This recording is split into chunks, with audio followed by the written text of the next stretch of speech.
All right, today I'm going to walk you through on how to prepare something that you want to print to get to that you've created in a program such as CAD um, to get it to the printer. So what we have here is our Makerbot um, print program, and we need to add a file to it. So we can go up here. I can click Add Model. Um, and search for the model I want to print, and I hit open, and it's going to drop it in here. The other option you have is to just drag and drop a file that you have sitting on your desktop. So I'm going to select the item. It's a little small. Um, so I have my units here, which sometimes can be an issue if you're using units that are too big or too small. Um, Print mode, we're going to use balance. These are the different types. You have balance, which is a good combo between speed and strength of the item. These draft and mini fill are a much weaker model as far as durability, but they're great for if you're not sure about something or you're doing a first fitting or you want to make sure you have the dimensions right for whatever part you're building. So they're a way to print quicker to get a basic feel if you're on the right track. Now in here we have different settings. We have infill, um, which infill density, the denser this is, the stronger it's going to be. But usually you don't need to go more than 10% for pretty standard objects that you're creating because it is pretty sturdy. And then we have different infill patterns, which these are just the shape they'll take, and I'll show you some of the different infill patterns here in a minute.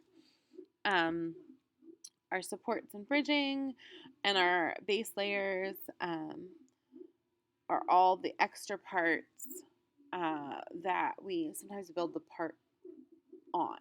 So we shouldn't have to mess with any of these. The main one I would look at is to make sure your infill density is not too high. And then this diamond infill pattern is one of the fastest, so we usually like to leave it there just to make sure it's good, it's strong, and it's not going to take a long time. Some of the other ones I'll show you are quite neat, but are not quite as fast. So we're going to hit done there so we know what it looks like. Next, we're going to go to arrange. Now, when we arrange on it, I usually pick center the model just because we want it dead center. That way the printer head doesn't have to move as far. And sometimes if you get it way over here, you can get little bits of drip plastic on its way back and forth. Now, I want to scale this first. We're going to orient it in a minute, but I'm going to do scale first. I have uniform scaling picked just because if I go up on one dimension, I want to make sure that it's proportionally being increased. So I can go up to 200%, I get a little bit bigger. If I hit scale to max, it's going to make it as big as possible on the plate. And that's just a little too big for what I'm trying to do. I don't quite need my helix that big. So I feel pretty good about this. But I don't like where it's on the plate. So we're going to go back to center model. Now, this other orient, sometimes depending on how the model comes in here, it may have dropped in like this. And so now we have this standing all the way up, which might be a little bit harder because when the printer prints, it lays down the plastic back and forth in these little tiny levels. So this might be harder for it to stand. So I'm going to want to lay it down. And then I can lay it down this way if I prefer that. But then again, I can go back to my arrange and center the model on my plate. So then I have these different, our 4 different Makerbot printers that we have. I can select one of them and it'll bring me up a picture. We can see another printer going in the background there, but it'll bring me up a picture of the printer. And then once I've selected it, I can hit select, and then I just hit print, and it'll start getting um, the printer ready. We see preparing and estimating print. It wants to make sure the build plate is clear, which I can see from our camera that it is clear.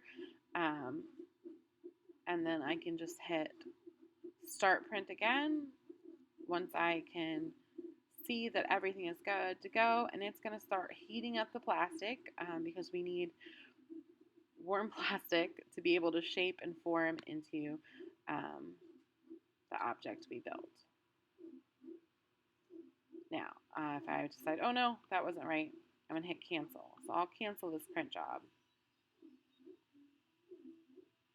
And then that'll stop it. One more thing I forgot to mention, and it's a good thing I canceled my print, is under print settings, of course, where we picked our balance, we have this printer support, and we have the choice of none or breakaway. Breakaway are like plastic supports that will click off if I just break them off once I'm done printing. And where we see where I have this helix around this straw piece, there's little spots underneath that don't have anything, and then it'll put a plastic support. That way this middle straw part stays elevated, because without it, it could snag, it could drip down, because again, you're laying hot plastic down, and so if it doesn't have the support, sometimes it'll drip and droop in ways you don't want. So I definitely wanted to put that breakaway support. So now I think I really am ready to print this time. So I'll hit print again, and it'll prepare to send it over to the printer, and then I can see still nothing there, and then I can hit start print, and it again will start working on heating that up.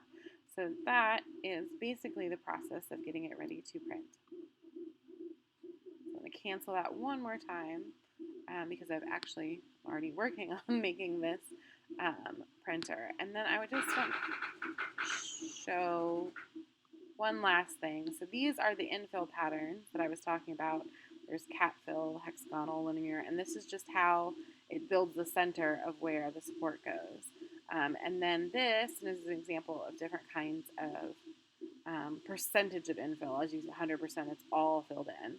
10% is usually provides enough support, and we don't need to use up all that plastic making hard rocks when this will be enough to do the job. So that is basically